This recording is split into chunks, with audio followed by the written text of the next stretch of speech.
안녕하세요. 중국 주식 전문 채널 진중투입니다. 이번 주 들어 3월 21일 월요일 중국 증시는 소폭 상승에 그쳤고 홍콩 증시는 하락했습니다. 22일 오늘은 상해 종합 지수를 제외한 4개 지수는 다 하락했고 홍콩 항생 지수는 3%대, 홍콩 테크 지수는 5%대 상승했습니다. 21일과 22일 중국 증시의 업종별 등락을 보면 21일 상승 업종은 석탄, 귀금속, 농업, 제약 2%대, 무역, 기초금속, 바이오, 의료보건, 비료, 농약, 자동차, 전력망, 소매 1%대, 하락 업종은 증권, 보험, 육로, 운수, 은행, 발전설비, 배터리가 1%대, 항공, 해운, 외식, 관광, 건자재, 통신, 항구, 가구, 전력, 음료, 태양광이 1% 이내 하락했습니다.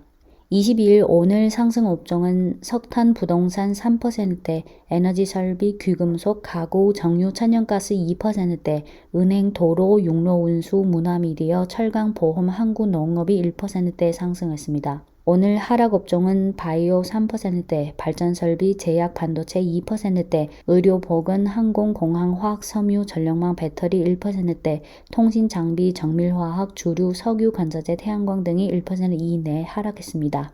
21일과 22일 현지에서 많이 언급된 국내 재료 위주로 정리해 드리겠습니다.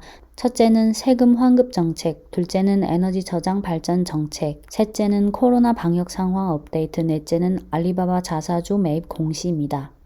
네, 3월 21일 저녁 리커장 총리 주재 국무원 상무회의에서 부가가치세 환급 정책이 나왔습니다. 그 전에 우선 올 들어 정부가 경기 안정화를 위해 내세운 조치들을 돌이켜보면 인민은행은 1월 17일 MLF 자금 공급과 금리 인하한 데 이어 1월 20일 기준금리에 해당되는 LPR을 인하했고 2월 18일 발개유는 산업경제평온성장 촉진 정책과 서비스업 관련업종 발전 회복 촉진 정책 2개 정책을 발표했고 3월 16일 지난주는 려허 부총리가 국무원 금융안정발전위 전문회의를 소집해 거시경제, 부동산, 미국 상장 중국기업, 플랫폼 산업, 홍콩 금융시장 등 시장에서 우려하는 몇 가지 문제에 대해 언급했습니다. 이어서 3월 21일 저녁에 나온 내용은 리커장 총리 주재 국무원 상무회의에서 부가가치세 환급 정책을 구체적으로 발표했습니다. 주요 내용은 다음과 같습니다. 거시경제 안정화를 위해 지탱력을 제공하고 시장 컨센서스를 안정화하고 자본시장의 평온하고 건강한 발전을 유지하기 위해 대규모적인 증치세 환급 정책, 즉 부가가치세 환급 정책을 시행하기로 확정했고 올해 부가가치세 환급 규모는 약 1.5조 yuan이다. 첫째, 모든 업종의 소형, 미형 기업과 소상공인 자영업자에 대해 약 1조 yuan 환급하는데 미형 기업은 4월, 소형 기업은 5, 6월에 집중적으로 환급한다. 둘째, 제조업, 과학기술연구와 기술서비스업, 전력, 열, 에너지, 가스와 물 생산 공급업, 소프트웨어와 정보기술 서비스업, 생태보호와 환경관리업, 교통운수, 창고와 우정업 등 6개 업종의 기업은 7월 1일부터 환급 절차에 들어가 연말까지 완료한다. 셋째, 중앙재정은 현행 세제 기준 50% 환급 자금을 부담하는 전제하에 추가로 1.2조 yuan 자금을 마련해서 세계 전문 항목을 만들어서 환급 구체화와 취업 민생 확보 등을 지원하겠다.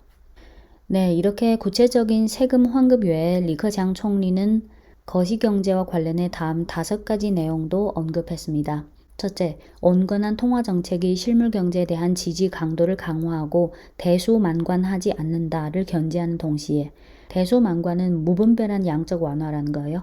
대수만관하지 않는다는 무분별한 양적 완화를 하지 않는다는 뜻이에요.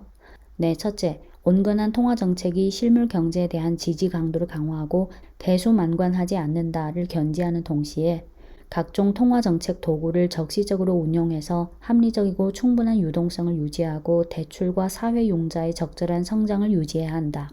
둘째, 정책의 안정성을 유지해야 한다. 최근 몇 년간 경제 운행 안정화와 시장 활력 자극에 유리한 정책은 가급적 계속해서 시행하는 동시에 정책 방향에 대한 일치성 평가를 통해 시장 컨센서스에 불리한 정책을 방지 시정한다.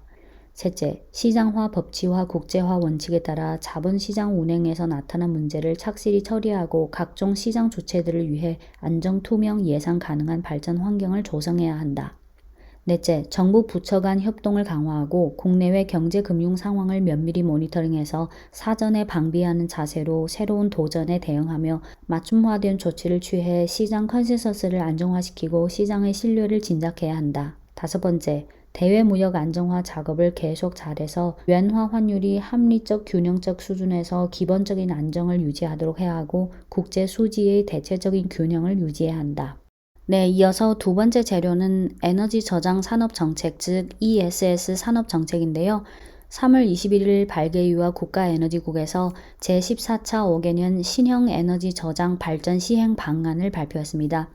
기존의 정부에서 이미 발표한 탄소 배출 정점과 탄소 중립 목표, 신형 에너지 발전 추진 가속화 지도 의견 등 방침에 따라 제정한 구체화 방안이라고 보시면 되는데요. 에너지 저장, ESS 관련 분석은 시간 관계로 찐중투 과거 영상 중 요 주황색 영상 2개, 중국 ESS 시리즈 광발증권 리포트, CICC 리포트 요 2개 영상을 일단 참고하시기 바랍니다. 네, 이어서 셋째는 코로나 방역 상황 업데이트입니다. 지난주 중국 시황 영상에서 길림성, 심천시, 상해시의 코로나 상황을 언급했는데요. 지금 상황을 업데이트 해드리면 확진자가 가장 많이 나왔던 길림성은 이동 제한과 자가격리 조치를 매우 엄격하게 취하고 있고 확진자들은 임시 지정병동에서 따로 격리하는 등 엄격하게 관리하고 있습니다.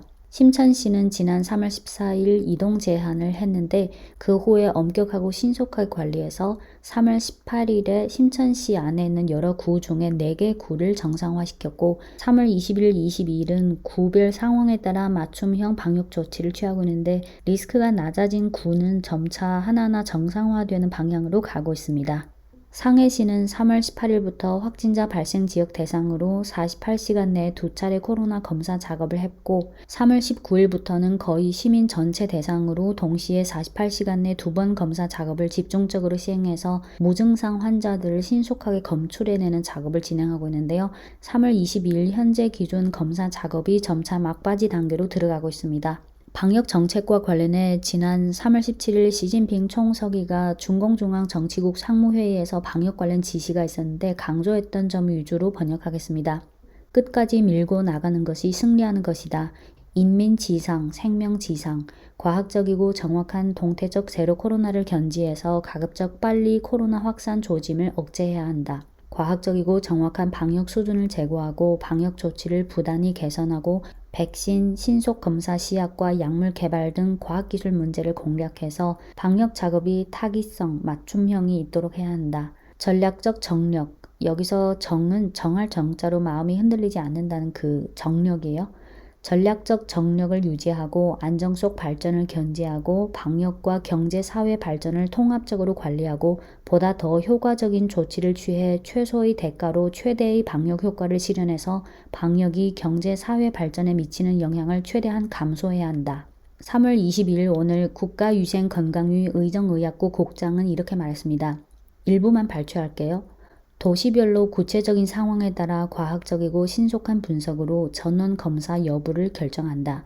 리스크가 높은 지역에 대해서는 우리가 코로나보다 더 빨리 움직여서 확산을 조기에 방지해야 하지 우리가 코로나를 쫓아가기만 한다면 효과적이지 않고 리스크도 커진다. 국가위생건강위 방역대응처리공작지도팀 팀장은 중국과 해외의 방역 정책의 차이점에 관해 이렇게 말했습니다. 이것도 일부만 발췌할게요. 중국의 원칙은 건강지상, 생명지상이다. 만약 잘 관리 안 해서 확산이 심화될 경우 의료 불균형 등 문제로 인해 인민들이 피해받을 수 있다. 그리고 향후 변이 바이러스가 또 나올 수 있기 때문에 이성적인 인식을 가져야 한다. 변이 바이러스 추가 발생 가능성을 고려해서 백신의 연구 개발을 가속화해야 하고 중의약과의 시너지 효과도 중요시해야 한다. 지금 경솔하게 손을 놓으면 안 된다. 물론 동시에 우리는 희망도 가져야 한다. 향후 바이러스의 독성이 점차 약해지고 치료제가 나오고 글로벌 확산 상황이 개선되면 중국은 그때 상황에 맞춰서 자체적인 방역 조치를 보완해서 대응할 수 있다. 하지만 지금은 아직 총 방침에 따라 진행해야 한다. 네, 이어서 알리바바 자사주 매입 관련 공시입니다. 3월 22일 아침에 나온 공시에 의하면 자사주 매입 총액을 기존의 150억 달러에서 250억 달러로 상향 조정하고 이번 자사주 매입 계획은 2024년 3월까지 유효하다. 알리바바는 지난 3월 18일까지 미국 증시에서 5,620만 주, 약 92억 달러에 해당되는 자사주를 매입했다. 참고로 알리바바는 사나 엔트그룹의 IPO가 취소된 2020년 말에 자사주 매입액을 100억 달러로 늘린다고 발표했고, 작년 8월에 150억 달러로 확대했고, 이번에 250억 달러로 확대한 것입니다. 네, 이상 3월 21일과 22일 국내 주요 재료고요. 지금까지 중국 주식 전문 채널 진중투였습니다.